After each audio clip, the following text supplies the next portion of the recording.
It is one of the, sort of, we don't talk about it that often, but Runway was our show. It was our biggest show, by far. There was no question about it. And it was shocking. It was like, you took my baby. And my baby was very sick at the beginning of its life. And then I was a good parent, and then you took it away. That was shocking. It was also like a little bit of a okay challenge, like, I refuse to be the no-hit wonder network.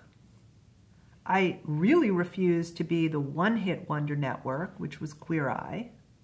If I could come back from the biggest cable hit at the time,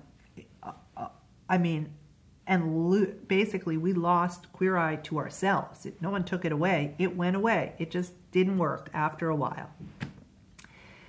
If we could come back, I'd been at networks with no hits. I'd been at networks with one shackling, outsized hit that could have sunk the network, that should have, by all rights. When that came down, you never get a hit like that again.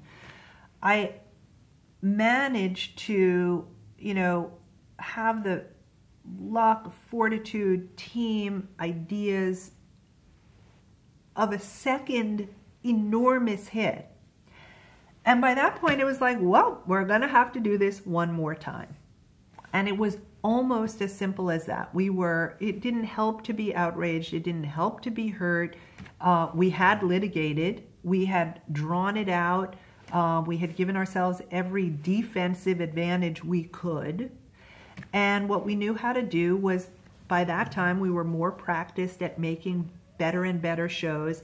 And we also specifically started to build different nights so that we flattened out, consciously, flattened out our higher ratings over more nights so that we, never became as dependent again on a single hit.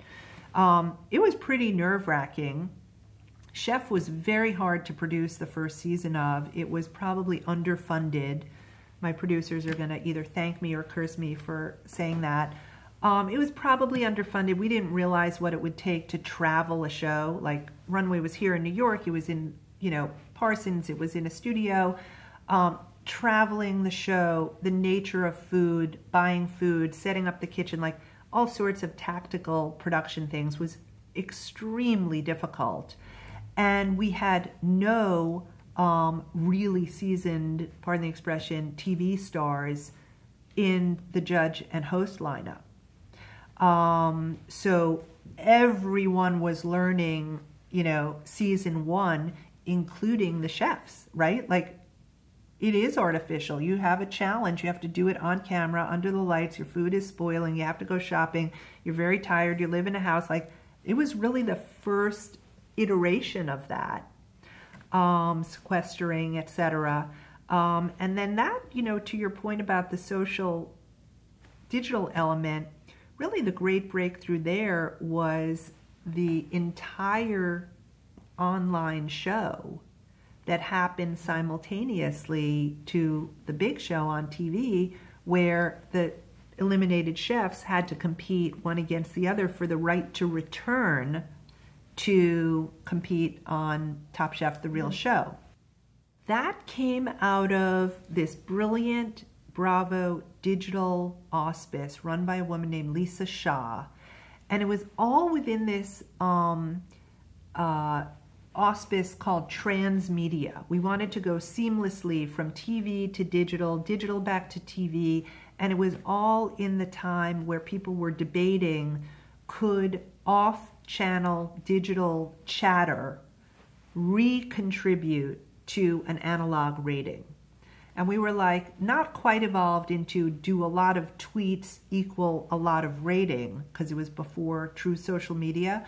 But we knew that this virulent, sophisticated, digitally savvy audience could impact both the creative and ultimately the big TV show. And that's what the Top Chef Kitchen did.